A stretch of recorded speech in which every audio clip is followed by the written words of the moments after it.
Jane Eyre. Narrated by Clarissa Whitehall. Chapter 35. He did not leave for Cambridge the next day, as he had said he would. He deferred his departure a whole week, and during that time he made me feel what severe punishment a good yet stern, a conscientious yet implacable man can inflict on one who has offended him. Without one overt act of hostility, one upbraiding word, he contrived to impress me momently with the conviction that I was put beyond the pale of his favour. Not that St. John harboured a spirit of unchristian vindictiveness, not that he would have injured a hair of my head, if it had been fully in his power to do so. Both by nature and principle, he was superior to the mean gratification of vengeance. He had forgiven me for saying I scorned him and his love, but he had not forgotten the words, and as long as he and I lived he never would forget them.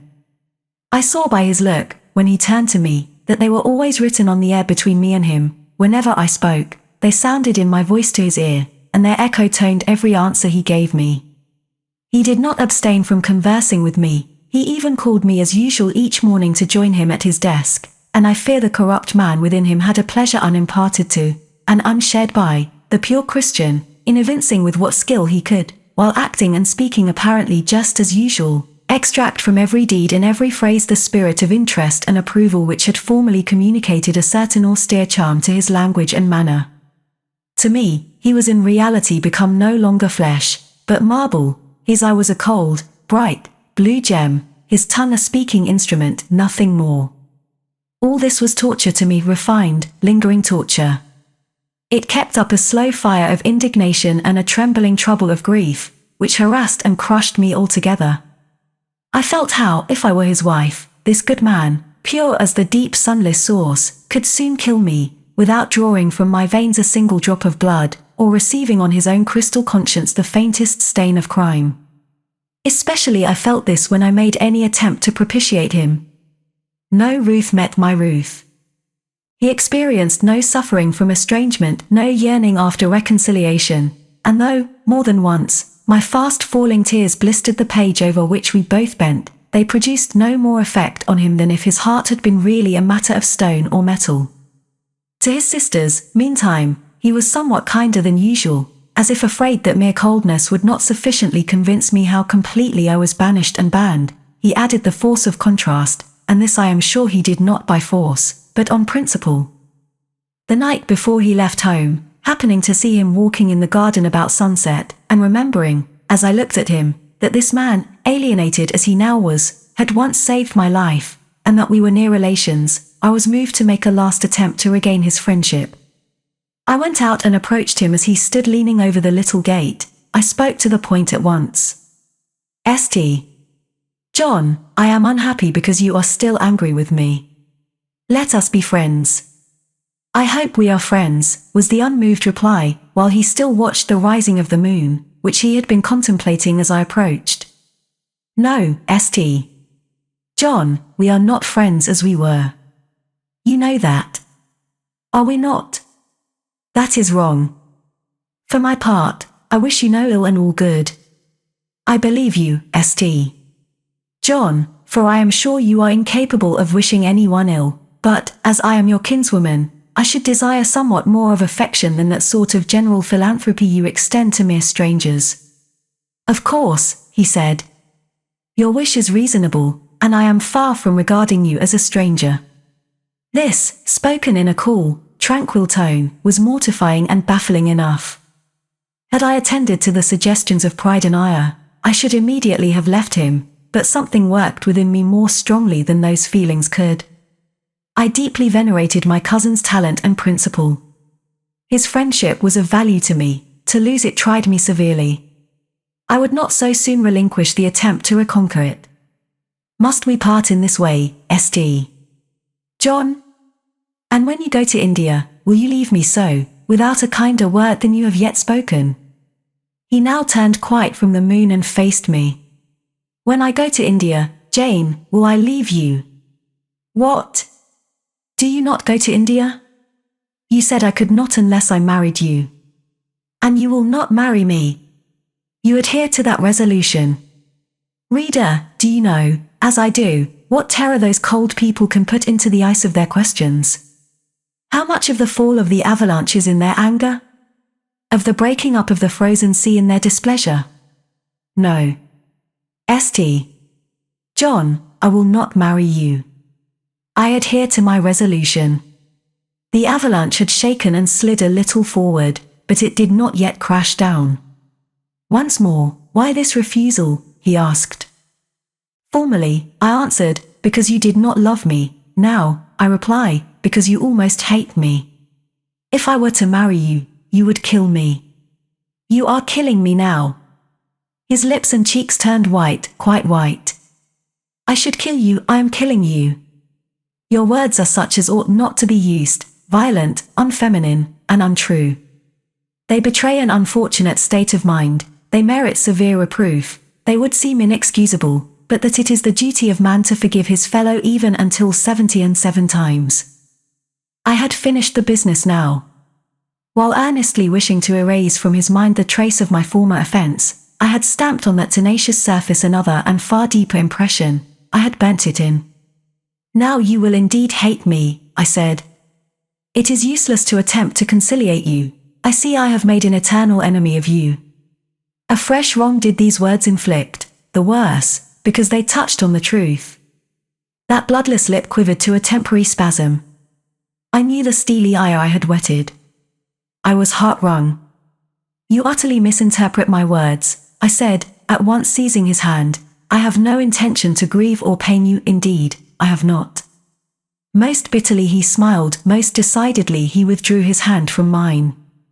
And now you recall your promise, and will not go to India at all, I presume, said he, after a considerable pause. Yes, I will, as your assistant, I answered. A very long silence succeeded. What struggle there was in him between nature and grace in this interval, I cannot tell, only singular gleams scintillated in his eyes, and strange shadows passed over his face. He spoke at last. I before proved to you the absurdity of a single woman of your age proposing to accompany abroad a single man of mine. I proved it to you in such terms as, I should have thought, would have prevented your ever again alluding to the plan. That you have done so, I regret, for your sake. I interrupted him. Anything like a tangible reproach gave me courage at once. Keep to common sense, St. John, you are verging on nonsense. You pretend to be shocked by what I have said. You are not really shocked, for, with your superior mind, you cannot be either so dull or so conceited as to misunderstand my meaning. I say again, I will be your curate, if you like, but never your wife. Again he turned lividly pale, but, as before, controlled his passion perfectly. He answered emphatically but calmly. A female curate, who is not my wife, would never suit me. With me, then, it seems, you cannot go, but if you are sincere in your offer, I will, while in town, speak to a married missionary, whose wife needs a coadjutor. Your own fortune will make you independent of the Society's aid, and thus you may still be spared the dishonor of breaking your promise and deserting the band you engaged to join. Now I never had, as the reader knows, either given any formal promise or entered into any engagement, and this language was all much too hard and much too despotic for the occasion. I replied, there is no dishonor, no breach of promise, no desertion in the case. I am not under the slightest obligation to go to India, especially with strangers. With you I would have ventured much, because I admire, confide in, and, as a sister, I love you, but I am convinced that, go when and with whom I would, I should not live long in that climate. Ah! You are afraid of yourself, he said, curling his lip. I am. God did not give me my life to throw away, and to do as you wish me would, I begin to think, be almost equivalent to committing suicide. Moreover, before I definitively resolve on quitting England, I will know for certain whether I cannot be of greater use by remaining in it than by leaving it. What do you mean? It would be fruitless to attempt to explain, but there is a point on which I have long endured painful doubt, and I can go nowhere till by some means that doubt is removed. I know where your heart turns and to what it clings. The interest you cherish is lawless and unconsecrated. Long since you ought to have crushed it, now you should blush to allude to it. You think of Mr. Rochester, It was true. I confessed it by silence. Are you going to seek Mr. Rochester? I must find out what is become of him. It remains for me, then, he said, to remember you in my prayers, and to entreat God for you, in all earnestness, that you may not indeed become a castaway. I had thought I recognized in you one of the chosen. But God sees not as man sees, his will be done. He opened the gate, passed through it, and strayed away down the glen. He was soon out of sight. On re-entering the parlor, I found Diana standing at the window, looking very thoughtful. Diana was a great deal taller than I. She put her hand on my shoulder, and, stooping, examined my face. "Jane," she said, "you are always agitated and pale now. I am sure there is something the matter. Tell me what business St. John and you have on hands. I have watched you this half hour from the window. You must forgive my being such a spy, but for a long time I have fancied I hardly know what. St. John is a strange being." She paused. I did not speak. Soon she resumed. "That brother of mine cherishes peculiar views of some sort respecting you, I am sure. He has long distinguished you by a notice and interest he never showed to anyone else. To what end? I wish he loved you. Does he, Jane?" I put her cool hand to my hot forehead. "No, Di, not one whit."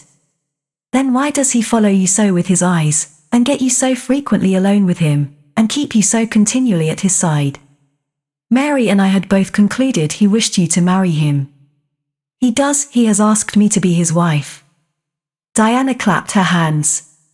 "That is just what we hoped and thought. And you will marry him, Jane, won't you? And then he will stay in England." "Far from that, Diana. His sole idea in proposing to me is to procure a fitting fellow laborer in his Indian toils." "What? He wishes you to go to India?" "Yes." "Madness," she exclaimed. "You would not live 3 months there, I am certain. You never shall go. You have not consented, have you, Jane?" "I have refused to marry him." "And have consequently displeased him," she suggested. "Deeply. He will never forgive me, I fear, yet I offered to accompany him as his sister. It was frantic folly to do so, Jane. Think of the task you undertook, one of incessant fatigue, where fatigue kills even the strong, and you are weak. St. John, you know him, would urge you to impossibilities. With him there would be no permission to rest during the hot hours, and unfortunately, I have noticed, whatever he exacts, you force yourself to perform. I am astonished you found courage to refuse his hand. You do not love him then, Jane? Not as a husband. Yet he is a handsome fellow. And I am so plain, you see, Di. We should never suit. Plain? You? Not at all. You are much too pretty, as well as too good, to be grilled alive in Calcutta." And again she earnestly conjured me to give up all thoughts of going out with her brother. "I must indeed," I said, for when just now I repeated the offer of serving him for a deacon, he expressed himself shocked at my want of decency. He seemed to think I had committed an impropriety in proposing to accompany him unmarried, as if I had not from the first hoped to find in him a brother, and habitually regarded him as such. "What makes you say he does not love you, Jane? You should hear himself on the subject. He has again and again explained that it is not himself, but his office he wishes to mate. He has told me I am formed for labor, not for love, which is true, no doubt. But, in my opinion, if I am not formed for love, it follows that I am not formed for marriage. Would it not be strange, Di, to be chained for life to a man who regarded one but as a useful tool? Insupportable, unnatural, out of the question. And then, I continued, though I have only sisterly affection for him now, yet, if forced to be his wife, I can imagine the possibility of conceiving an inevitable, strange, torturing kind of love for him, because he is so talented, and there is often a certain heroic grandeur in his look, manner, and conversation. In that case, my lot would become unspeakably wretched. He would not want me to love him, and if I showed the feeling, he would make me sensible that it was a superfluity, unrequired by him, unbecoming in me. I know he would. And yet St. John is a good man, said Diana. He is a good and a great man, but he forgets, pitilessly, the feelings and claims of little people, in pursuing his own large views. It is better, therefore, for the insignificant to keep out of his way, lest, in his progress, he should trample them down. Here he comes.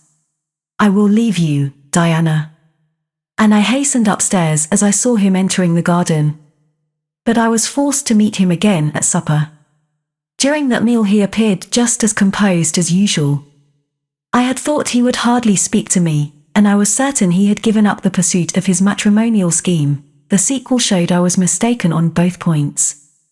He addressed me precisely in his ordinary manner, or what had, of late, been his ordinary manner, one scrupulously polite. No doubt he had invoked the help of the Holy Spirit to subdue the anger I had roused in him, and now believed he had forgiven me once more. For the evening reading before prayers, he selected the 21st chapter of Revelation. It was at all times pleasant to listen while from his lips fell the words of the Bible. Never did his fine voice sound at once so sweet and full, never did his manner become so impressive in its noble simplicity, as when he delivered the oracles of God.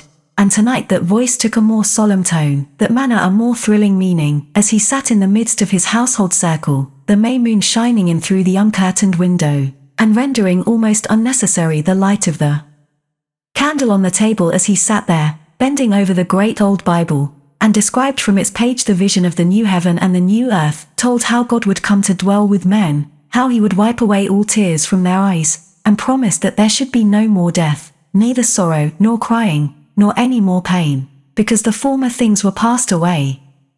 The succeeding words thrilled me strangely as he spoke them, especially as I felt, by the slight, indescribable alteration in sound, that in uttering them, his eye had turned on me. He that overcometh shall inherit all things, and I will be his God, and he shall be my son. But, was slowly, distinctly read, the fearful, the unbelieving, shall have their part in the lake which burneth with fire and brimstone, which is the second death. Henceforward, I knew what fate St. John feared for me. A calm, subdued triumph, blent with a longing earnestness, marked his enunciation of the last glorious verses of that chapter. The reader believed his name was already written in the Lamb's Book of Life, and he yearned after the hour which should admit him to the city to which the kings of the earth bring their glory and honor, which has no need of sun or moon to shine in it, because the glory of God lightens it, and the Lamb is the light thereof. In the prayer following the chapter, all his energy gathered, all his stern zeal woke. He was in deep earnest, wrestling with God, and resolved on a conquest.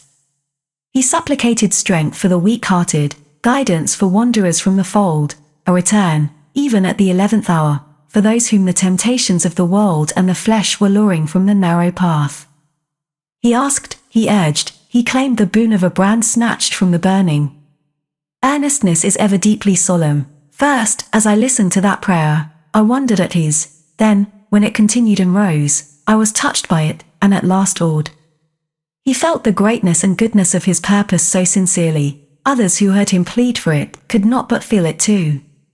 The prayer over, we took leave of him. He was to go at a very early hour in the morning. Diana and Mary, having kissed him, left the room in compliance, I think, with a whispered hint from him. I tendered my hand, and wished him a pleasant journey. Thank you, Jane.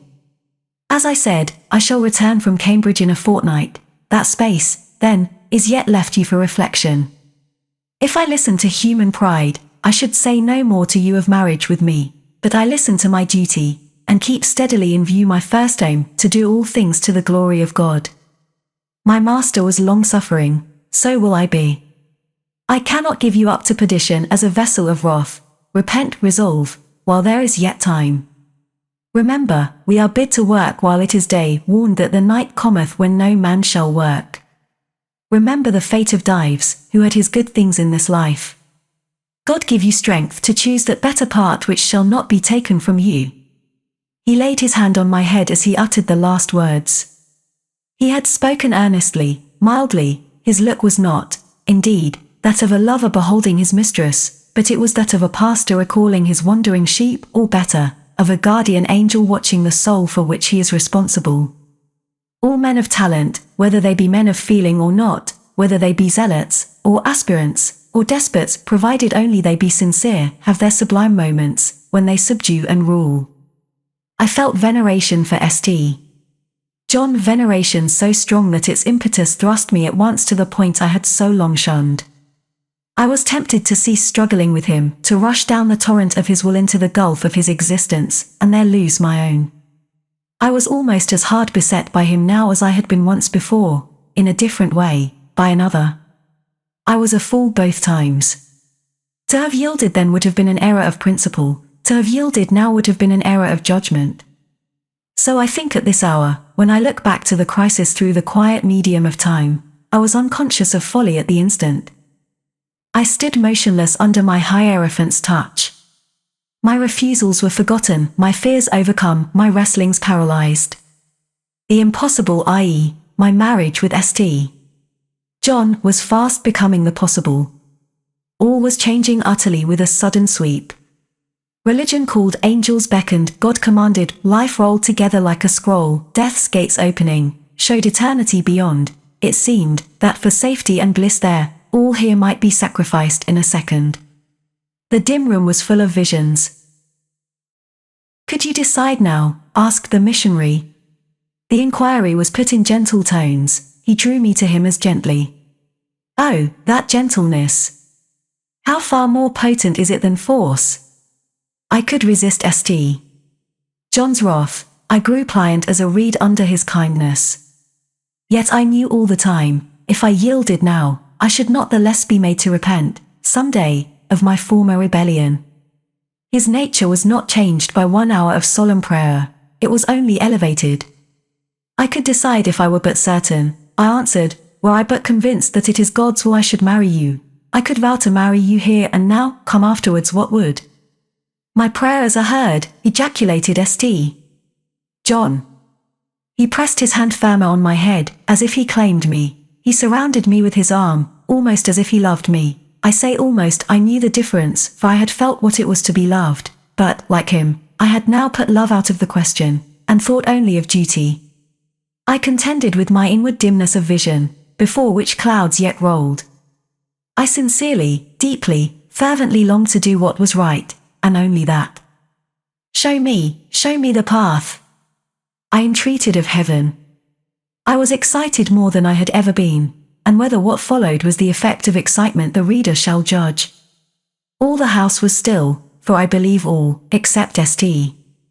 John and myself, were now retired to rest. The one candle was dying out, the room was full of moonlight. My heart beat fast and thick, I heard its throb. Suddenly it stood still to an inexpressible feeling that thrilled it through, and passed at once to my head and extremities.